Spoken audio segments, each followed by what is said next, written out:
Welcome back to Finnish Made Easier. Today we've got a pretty simple but important concept called comparative stems. This video will make the most sense if you know already what noun and adjective stems are, what they're used for, and what a comparative is. So I've got videos I'll put in the description about kind of what noun and adjective stems are and what comparatives are.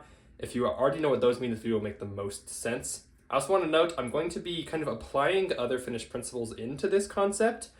If you don't know what they are, you should be able to follow kind of the flow of what's happening and understand this concept.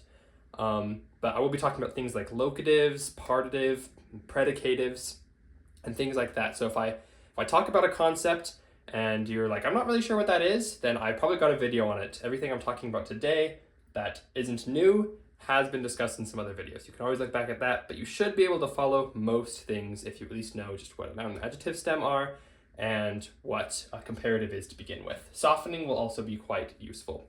But anyway, with that being said, let's get right into it. So if you know what an adjective stem is, it's the form of the word that we're going to put cases on. So when we have any word, any noun or adjective, we can't just put like a locative case straight on the word. We have to put it into a special form, then we can add the case onto that form. And I laid out in my noun and adjective stem videos kind of all the rules for that. But comparatives are actually special and don't fit into the right rule. So you might remember that comparatives always end in MPI. That's kind of our comparative ending. And so comparatives are like our ER things, just as a reminder. So like bigger or faster, you're comparing two things. In English, they usually have the ER. In Finnish, they have this MPI at the end. And so you would maybe think that they would follow the I noun stem rules that I laid out before, but they're actually going to follow their own rule, which is why I'm making a video about them. It's a very easy rule. It's very consistent, luckily. So every single comparative, when we're finding the singular stem, all we have to do is change that last I to an A. So I like to kind of take the whole MPI and put MPA.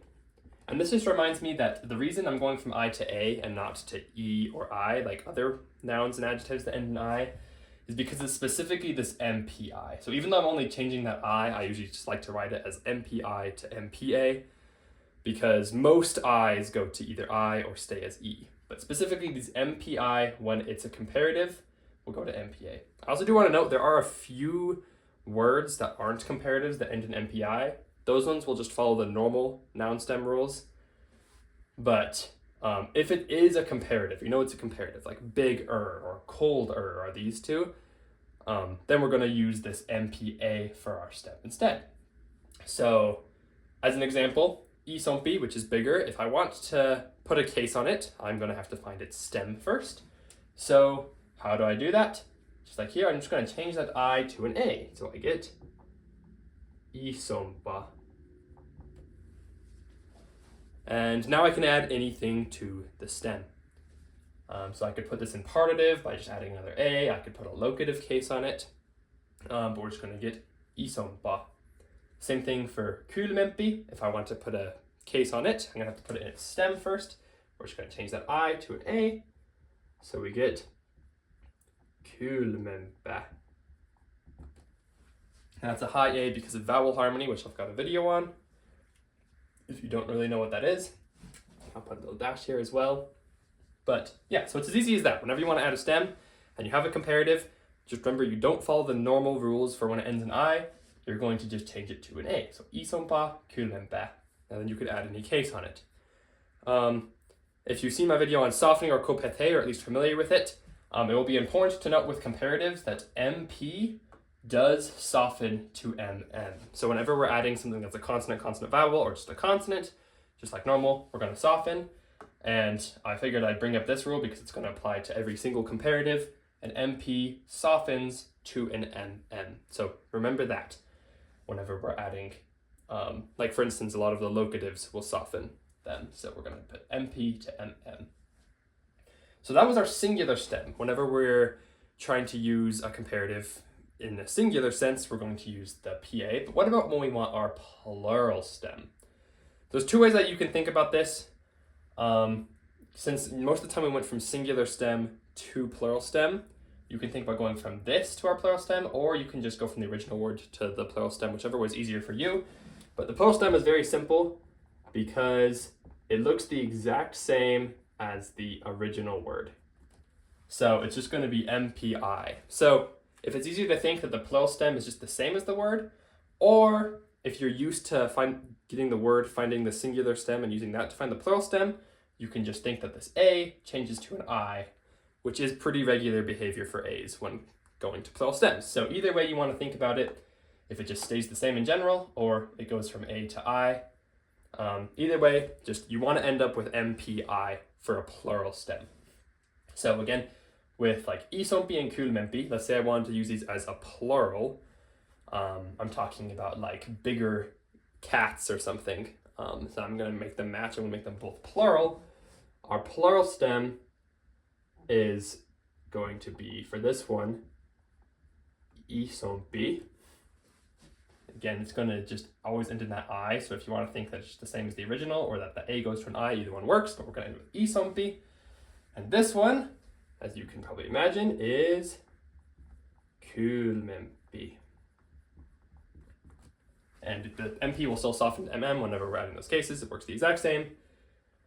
So that's going to be its plural stem. So you might be wondering, why would we ever need to put cases on comparatives? Because like in my last video on comparatives, we kind of just showed simple sentences like this is bigger than this. We don't really need cases on those. But there are actually quite a few sentences where we do want to put some sort of a case on a comparative. A lot of times it has to do with vowel harmony when we're describing something as like bigger or faster. And we have to have, sorry, not vowel harmony, noun adjective agreement. When we want to have the adjective agree with the noun, nouns are going to have the same case, so we're going to use that. Or another common one is our predicatives. So if you don't know what predicatives are, you can still follow how I'm forming these sentences, but do know that predicatives are a decently common use of these, having cases as well as just noun adjective agreement. And there's other cases as well. You'll run into cases where you will want to put something on the comparative, and so now you'll be able to do it. Let's do some examples of what sentences that might use this. So, for example, if I want to say in the smaller city, we're going to use this noun adjective agreement. In is given by the locative case SSA in this context.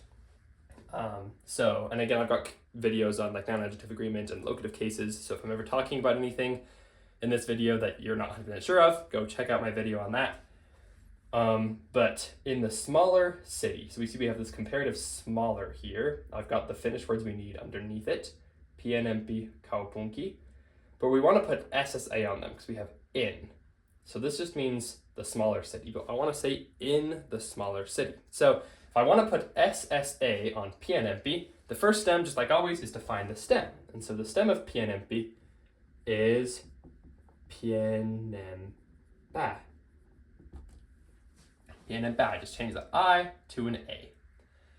And then now if we want to add SSA, remember that SSA causes words to soften, or we use kopete because it's a consonant vowel. And so this MP is going to soften to an MN. So as we add SSA, we get pienemmässä. That means in the smaller. And then we can add city, kaupung. And this one's also going to soften. NK goes to NG. Not as important in this lesson because we're not talking about that, but whoops, that one's not high. But pienemmässä kaupungissa is in the smaller city. So there's a good example of when you might want to use a case on a comparative. This next one, if we want to say the shorter woman has a hat. Again, where this is going to use a locative case and our adjective is going to have to match our noun. So to say someone has something, we usually use LLA followed by on. So we have to put LLA on both lyhyempi and nainen, and then we have just on hattu. So pretty easy formation, but let's see how we form it. So first we're going to find the stem of lyhyempi, so we can add LLA to it, which is going to be lyhyempää. And then just like before, when we add LLA, it's just like SSA, it's going to soften it. So I'm going to change that MP to an MM when I add my LLA. So we get lyhyemmällä. And then nainen with LLA on it, our case is going to be naise, so we can add LLA. And then we just have on hattu. If you don't know exactly how I form the sentence, it's not as big of a deal as for this video, just how we're forming this word when we wanted to put LLA on it. Lyhyemmällä naisella on hattu. That just means the shorter woman has a hat.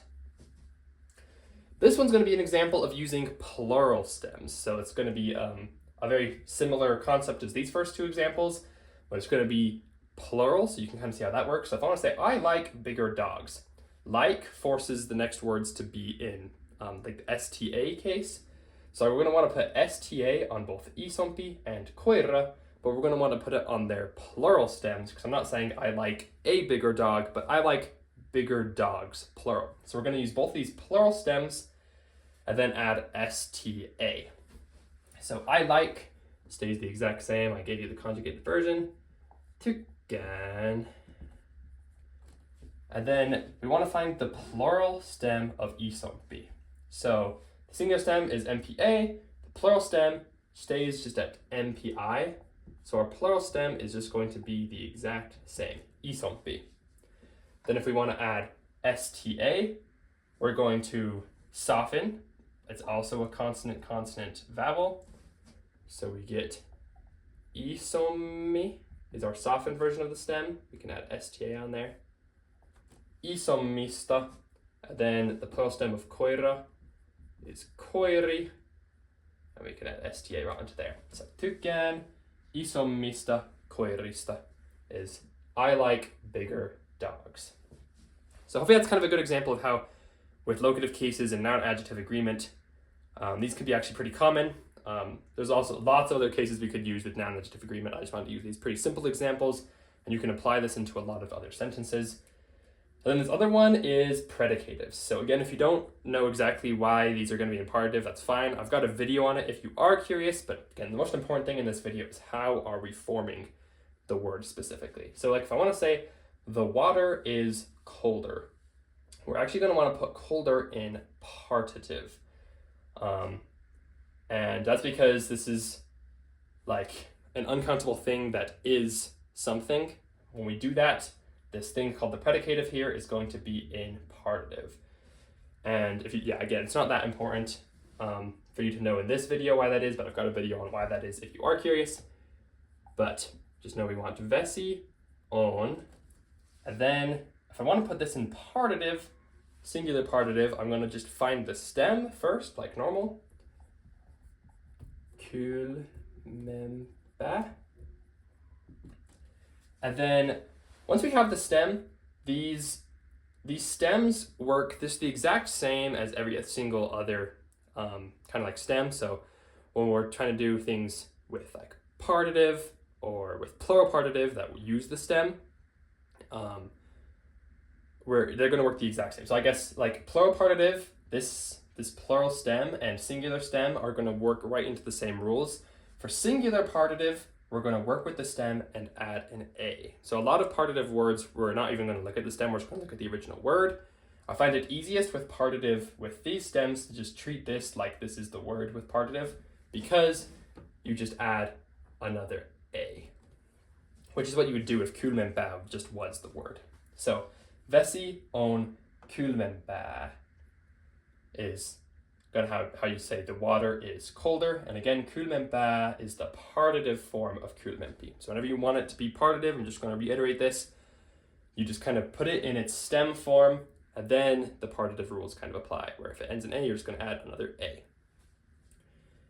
Then we are faster than them is my last example. And when we say like a plural group, they are something, you're always going to put that, well, almost always going to put that in plural partitive. Again, that's talked about in my predicatives video.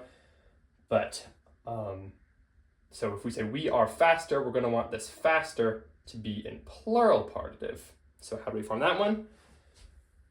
We keep olemme, the same. And then nopeampi. For a plural partitive, we want the plural stem, and again, we can just use these stems right in the same plural partitive rules as you're used to always. And you might remember that when the plural stem just ends in a single I, we can just add an A. That's kind of how plural stems work. So olemme nopeampia that's how we form plural partitive. Whenever our plural stem ends in just a single I, we just add an A to form plural partitive. And then we could do queen for than, queen, he. Now you might remember from my comparative video that when we have this queen, we can actually form the sentences in two ways. And this works even if the comparative has a case on it. So another way we could say this is we could say olemme, and then instead of having the queen, we could put he in partitive and put it before the comparative. So we can say olemme heitä nopeampia. And you might notice that this is going to keep the same case as in that formation. So I just kind of wanted to point that out. That's kind of an interesting one where even with a case, if we have this queen, we can always still switch it the other way. So olemme nopeampia queen he, or olemme heitä nopeampia, whichever one feels better for you. So yeah, I hope that kind of makes sense. They're not too bad. They work pretty darn similarly to how other stems work. It's just important to remember that they're kind of irregular, kind of different, but it's always just the comparatives that work this way, and all comparatives are very, very consistent in that they work this way. This is always kind of the form partitive takes.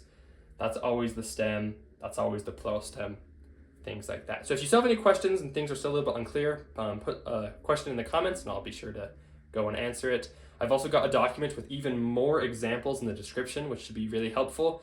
Kind of goes over things again, so if anything's still a little bit confusing, you want some more examples, I've got a document in the description that should be very helpful for studying back up on this. But yeah, that's it. I hope that you'll be able to use this now. So thank you so much for watching, and we'll see you in the next video. Heippa!